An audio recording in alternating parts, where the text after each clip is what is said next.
Hello Seekers, thank you for joining me for part 2 of this playthrough trilogy of Salvage and Sorcery, Scraphounds of Cygnus. I hope you enjoyed the first part as we looked at the overview, the rules introduction, and the character creation. And today we will certainly get deeper into the rules and we will start actually playing the game and exploring and seeing what the combat and loot and using our characters is all about. A few quick notes from last time. On the character creation sheet, I cleaned up a few little things. For some reason, I had wrote that I had 5 bonus points of perception, but that's just 1 bonus point of perception from our NPCs. So I got that adjusted. And we also have a +2 damage modifier, and that's coming from our Tech Knights, who give us +2 hits when dealing damage. So whenever we are successfully able to deal damage, we are getting +2 hits, which is basically 1 point of damage, thanks to our Tech Knights. And then I've also noted what page we can find the abilities that our escorts give us. Because we have 2 Tech Knights, 2 times per mission, we can use the Ancient Strength, which is going to be found on page 20.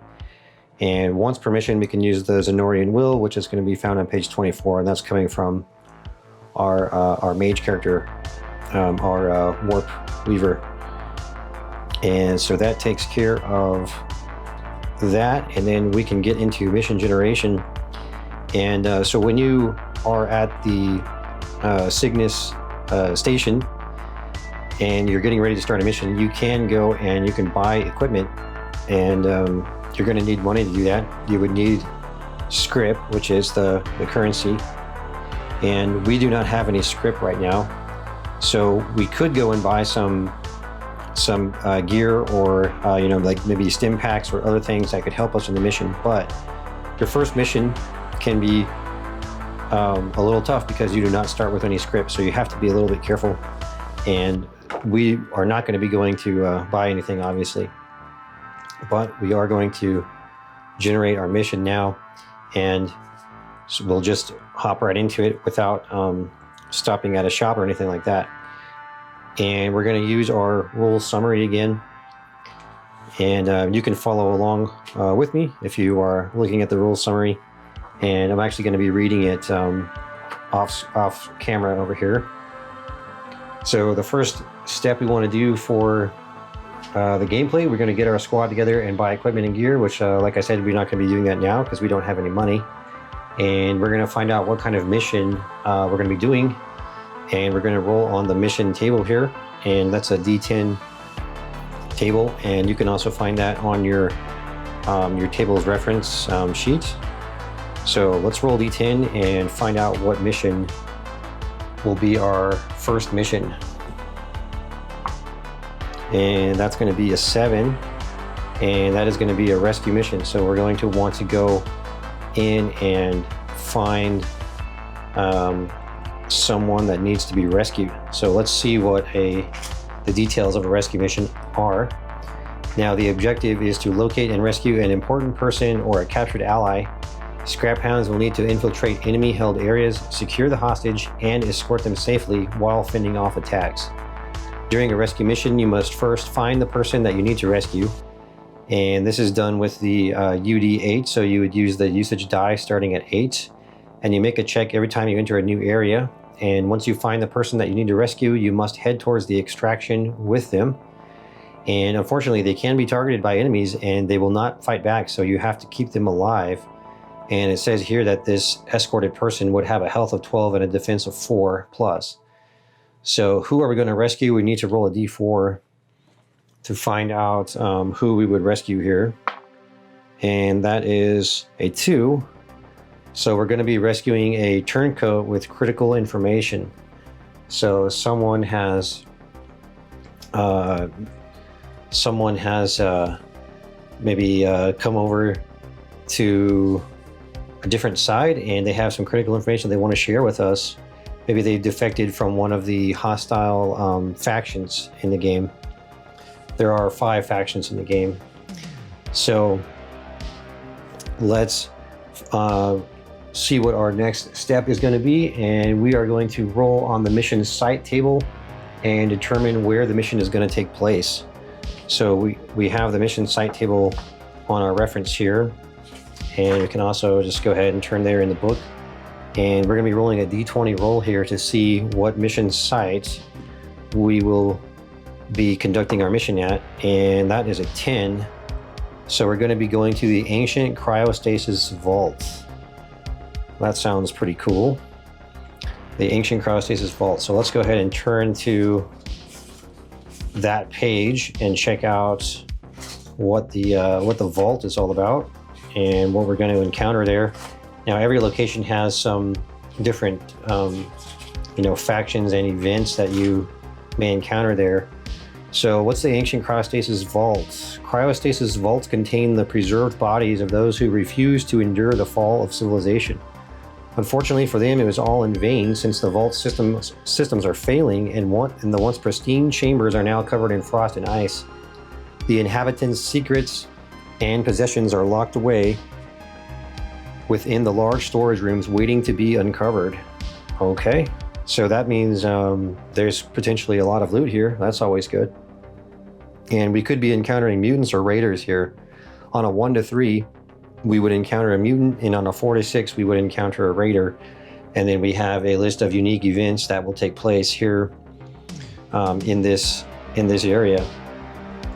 All right, so what's our next step going to be? Looking at the rules summary, we see that we're going to want to set our mission UD to the type specified. That's the usage die. And for this mission, you are going to start with an 8. So we look at our mission sheet here, and we're going to write on our sheet that this is a rescue, a turncoat, and it's going to be at the cryo lab, and our mission die is going to start at 8, and our horde die, I believe, will also start at 8. We set the horde die to 8, and the horde is something that I didn't really talk about in the introduction,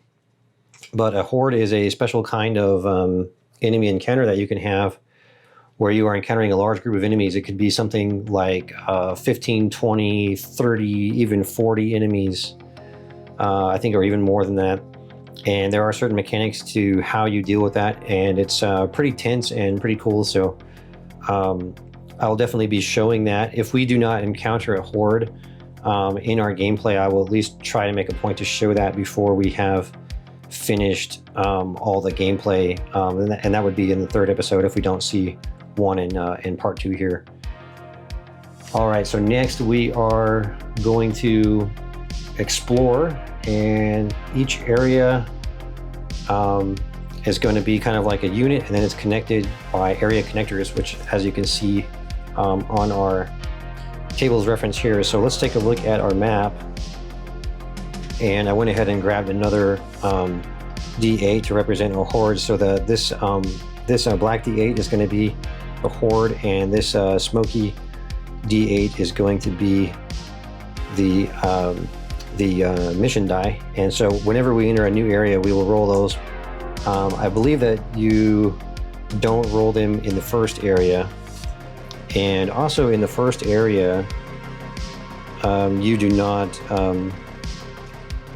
make an exploration roll. So we'll just start with our first area here, and this is kind of the outline of area number 1. We'll just put a 1 there to note that. So that is area number 1. Okay, now in the starting area, as I said, we're not going to make a roll on the exploration table for the starting area, but I think we could make a scavenging check in this area. So we can roll D10 for scavenging and see what we find. But first we need to roll against our perception, which we have a perception of 4. So that would mean we are going to roll we're going to roll 4d6, and we need to hit the target number of. We need to hit the target number of 6. So we're basically going to have to roll a triumph here, using our score of 4 perception. So let's see if we can get a triumph. And that is a no. We did not get one there, so we will not be successful in that. Now, we do not have a scavenger with us, but if we had a scavenger, we would get a +2 to this check. So it's very important to have a scavenger with you when you are, when you're wanting to get loot, because it's going to help you out quite a bit. Okay, so now we're going to look at what kind of area connector we have going forward here. So let's look at the information about area connectors. And it says that each area is connected to the next one in a different way. You can use the table to find out how and the potential consequences of that. So we're going to make a d20 roll here to see what our area connector is going to be. And that is a 10. And that means we are going to have just a simple hallway. So this will be a simple corridor here. So we'll go ahead and go this way, and we'll just have a simple small hallway. And then we will go into our next area here in the cryostasis lab. And I'm having a hard time drawing straight lines here. So let me see if I can fix that. Okay. Oh, and that's going to be our second area. Now in this area, we will be able to make an exploration roll, which is going to be a d10 roll. So let's grab a d10. And oh yeah, before we do that, we also need to roll our usage die. So we're going to roll for the horde die and also for the die to rescue the turncoats. And that was a 4 on both, so they will both remain at the d8 and they will not change for right now. And then now we'll make our exploration roll. And that is going to be a 1, which is an ambush. So we're going to start off with an ambush. Now let's find out what kind of enemy we're going to be faced with here. Now in an ambush, the enemy automatically gets to attack first. So it doesn't matter if your initiative is higher, you will automatically be second to have your turn. And if the enemy is a melee enemy, you will encounter them inside of your. They will start in the zone 1 next to your characters, because normally they would start in zone 4. So we'll see how that goes. But first we need to find out what kind of enemy we're going to be facing here. And in the cryostasis vault, we're going to make a d6, and 1 to 3 would be a mutant, and 4 to 6 would be some raiders. So let's see what we get. All right, that's a 5. So we're going to face some raiders here. And so we need to roll on the raider encounter table to find out what raiders are going to be. So this is going to be a d10 roll here. And that is a 6. So these are going to be pillagers. So we're going to be facing some pillagers. So let's take a look at the pillagers and find out what kind of enemy these are, if they are ranged or melee. So enemies are always arranged into 2 different kinds to keep things pretty simple, and they're either melee combatants or they're ranged combatants. So let's turn to the pillagers. Okay, here's the pillagers. Pillagers are the most common type of raider, representing the desperate and ruthless survivors who've turned to violence to endure the harsh post-apocalyptic world of Oblivion's Edge. These hardened men and women wear scavenged armor cobbled together from leather, scrap metal, and salvaged Kevlar. Reavers arm themselves with a mix of crude melee weapons and unreliable firearms, favoring shotguns, pipe rifles, and explosives. They move in small, mobile groups They're using modified vehicles for quick strikes and hasty retreats, employing guerrilla tactics, setting simple traps, and using the terrain to their advantage. So they are equipped with a pipe rifle, and when a pillager rolls a triumph when making a ranged attack, another Scraphound in the same zone as their original target receives 1 strike. And they also have the trap ability, so when a Scraphound first reaches the same zone as the pillager, they will immediately suffer D4 strikes. And so these guys are ranged, and that means that they will still start in zone 4 despite the fact that this is an ambush. But they will start first because it's an ambush. So we're going to bring out the combat field, the battlefield here. And in the first part, I showed what the official battlefield looks like. This is one that I'm using with some modular hex grid terrain. And I'll put a link to what kind of terrain this is if you would like to check it out for yourself. Okay, we have our pillager army set up here. There's 6 pillagers are going to be facing our squad, and they will attack first. So let's go ahead and have the first pillager attack. Now they have a ranged combat skill of 3, so that means that they would be rolling 3d6, and we have a defense of 4, so they're going to roll 3d6 to try to beat the target number of 4.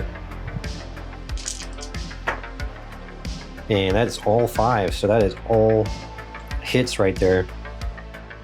And they did not make a triumph, so they won't be using the pipe rifle special ability there. But with 3 hits, that's going to be 3-point HP loss.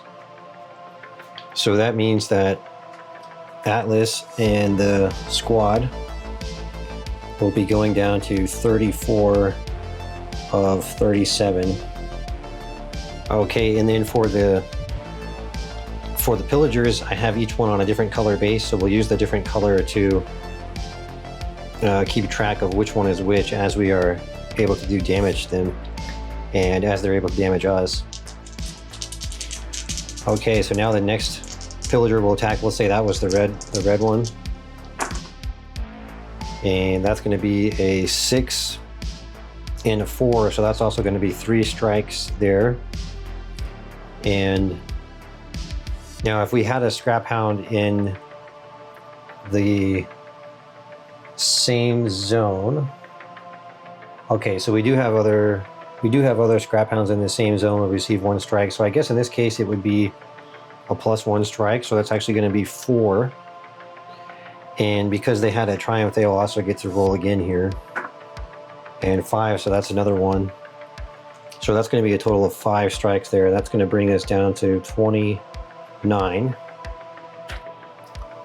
And so that takes care of the purple pillager.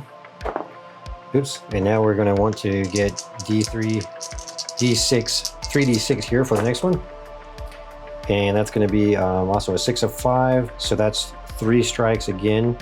And then 4 because of the pipe rifle ability. And we'll also roll the triumph again. And that's another 2 more strikes. So that brings it up to 6 strikes, and they can roll again. And okay, nothing there. So that's going to be 6 more points. So we're down to 23 here. And this is looking pretty scary already. All right, so that takes care of the first 3, the red, the purple, and the blue, and now we're going to have the green one. And finally, not a good roll. So this fumble is going to knock out this hit. So there's going to be 0 hits there. And now for the one on the yellow base. And oh, once again, a pretty painful roll, but they rolled a 1. So the 1 will knock out the 6. Meaning only 1 strike, but they will get to re-roll the 6. And that's a 2, so nothing there. So just 1 more strike there. And we're now down to 22. And then we'll roll for the last one. And They did get a 1 hit there, 1 strike, but the 1 will knock that out. So no damage there. Okay, so we survived the ambush round. We took a total of about 15 damage there. So very, very painful first round. So you can see that an ambush is going to be something that you don't want to have happen. All right, so now on our turn, so we're essentially going to have one mini or one character is going to represent the whole group here, and the other ones are just the NPC escorts, and so they're kind of there just for effect, just for show, but they do not actually move or do anything. It's all represented by our one character.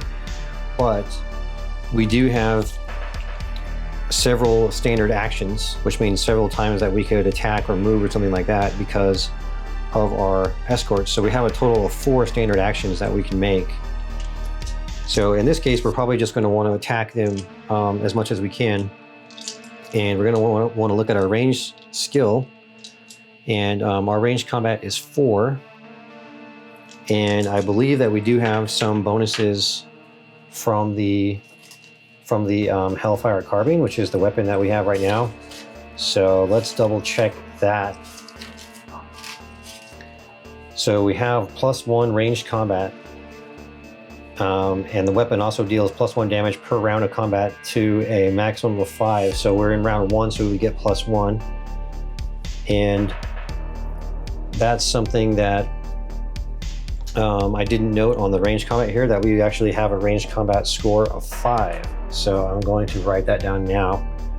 Forgot to account for the Hellfire Carbine.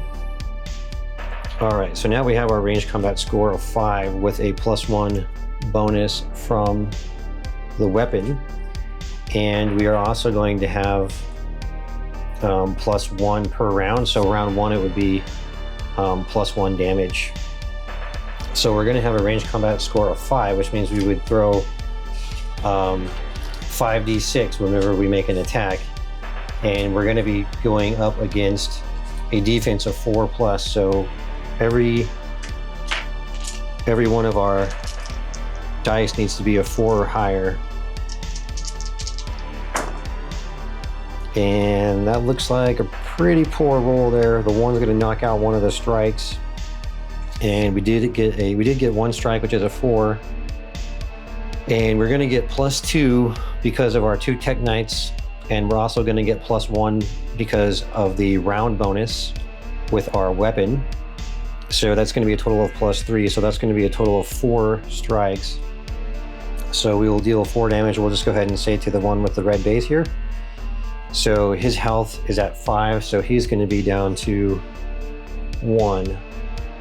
So red is down to 1. And then we'll go ahead and do another attack. We still have 3 attack rolls left that we can do. And another very poor roll here. That 1 is going to knock out our 5, and so we will not deal any damage at all there. And once again, a very, very poor roll. That 1 will knock out that 5, and we will not deal any damage. So let's see if we can get 1 good roll here at the end. Okay, that looks a little bit better. All right, so each of these 6s is going to be 2, so that's 4 strikes right there. And then 5, 6. We don't have any fumbles. So that's a total of 6 strikes right now, and then I get to re-roll these 2. And that's going to be 7, so 1 more strike there. So a total of 7. +2 for the Tech Knights and +1 for the round bonus. So that would be a total of 8. So I think we would just go ahead and take one of these guys out, and the red one will be down to 1, and one of these was taken out. So they still have 5, so we really didn't whittle them down too much there. So next round is going to be rather scary. Hopefully they will get some rolls that were as bad as ours. And now they will start their round. We'll go ahead and have the red one make his roll, and they're going to be rolling 3 dice because of their ranged combat skill of 3. And oh, they got 3 strikes there, and then also 4 due to the pipe rifle ability. So that's going to be 4 strikes, taking us down to 18. And then we'll roll again for the next one. And a 4 and a 5, that's going to be 2 more strikes. We'll be down to 16. And the next one, 2 5s, that's 2 more strikes, down to 14. And oh, a 6 and a 4, that's 3, 4, and the 6 they'll get to re-roll. Okay, so 4, so we're down to 10.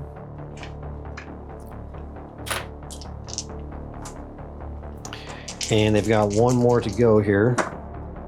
And whew, finally they didn't get anything there. All right, so we are down to 10. That's pretty tough here. We really need to get some good rolls here so that we have any chance to survive this. So let's see how it goes. Okay, and we got 2 4s, so that would be 2, 3, 4, and then 5, 6 for the round bonus on the Hellfire Carbine. So a total of 6 strikes. So we could knock out, say, this blue one here. And now let's roll again. And we got 2 5s, but we have 2 1s, so they're knocked out. So that's going to be 0. And that's a better roll there. We got 2 5s and a 6. These 2 3s will be nothing. So we get 2 strikes with the 5, 4 strikes with the 6, and then we get to roll the 6 again. And just a 1, so nothing there. So we have a total of 4 strikes, and then 5, 6, 7, 8. So we can knock out another one of these guys. And then we're come up to our last roll here. And okay, that 2 is going to be nothing. And then we got 1, 2, 3, 4, 5. We got 5 hits there. We'll re-roll the 6. And nothing there. So 5, 6, 7, 8, 9. So we can take out 1 more. So they're now down to 2. All right, now we'll go back to their turn. And a 5 and a 4. That's going to be 2 strikes. So we're down to 8. And 1 more attack for them. And another 5 and a 4. We are down to 6. Okay, now it's our turn. We need to finish them off right here. And that 1 will take out the 5, so we get 5.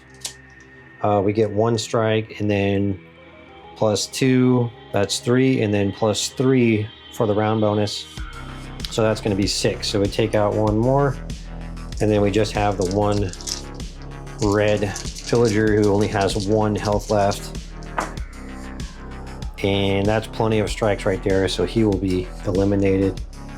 And we were able to finish out that combat, and that was really rough there, going from 37 health all the way down to 6. So we took what is it, about 21 points of damage there. A lot of damage. We took a lot of damage there. Or no, that was about 31 points of damage. Okay, so ouch. All right, so we survived our first combat. Very rough. So now what do we get for surviving our combat? Now we are going to get some experience, and in this case we get experience for every single enemy that we defeated. So we defeated 6 enemies, and that's going to be 90 experience because they're 15 each. So we'll go ahead and write in that we have 90 experience total. So we just got 90 experience for that. And I believe that we also will get to make a roll on the gear table, possibly. Let's double check that. Okay, and so one very important thing is that we get to recover D4 health, so we don't want to forget to do this. So let's go ahead and roll for D4 health recovery.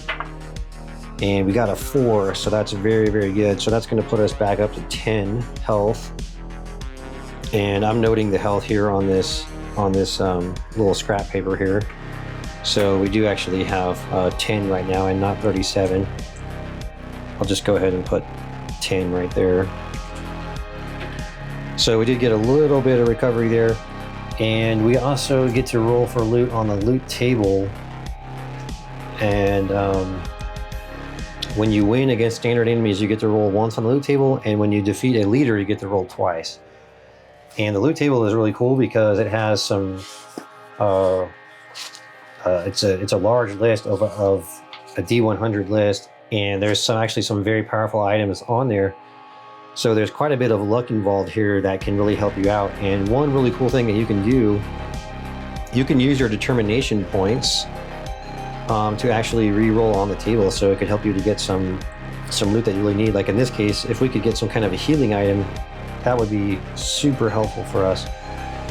So let's make a D100 roll. And we'll see what we get on the table here. And that's going to be a 41. And that is a hunting knife. And that honestly is not going to be really any good for us. So I'm going to use a determination point. We're going to go down to 3 determination. And I am going to re-roll that and hope for a healing item or maybe some sort of a powerful weapon or something of that nature. And that was a 53, and that is a lucky cap. So I guess we'll go ahead and we'll take the lucky cap. That gives you +1 luck, and once per mission you can re-roll any check. So that kind of like gives us back a determination point to some extent. So having a +1 luck is going to be really nice. Bring our luck up to 4. Get a +1 bonus there. And so even though we spend a determination point on that, the ability of the lucky cap basically gives us another determination point with the once per mission re-roll. Okay. And another thing that we can do is we do have a stim pack, and what the stim pack is going to let us do is we can recover D6 +1 health. So let's go ahead and do that right now as well. So we'll recover D6 +1. Oops. And that was just a 1, so we're going to recover 2. So we'll now recover up to 12 health and see if that's going to be enough to get us through here. Well, let's go ahead and write that in on the sheet. All right, so we're up to 12. And one thing to remember, really, especially in your first mission, when you don't really have a lot of chance to gear up, running away is a very viable tactic. If you need to run away, you can do that. And possibly I should have considered running away, or I should have used maybe a determination point to maybe walk back one of those really tough hits that we took in order to preserve the hit points, because preserving your health is really quite important. So we're going to see if we can claw our way back from 12. If we have some luck in the exploration, if we have some luck as we're exploring, we might be able to recover some of that back. But yeah, we had that ambush there in the second area, and man, that was a tough battle. So that's going to do it for part 2 of our playthrough trilogy of Salvage and Sorcery. And I hope that you enjoyed that combat example there. And certainly I enjoy challenging games, so that's something that you're going to see, I think, with Salvage and Sorcery, is that it can certainly be pretty challenging. So I look forward to seeing you in part 3, and thank you all very much for watching.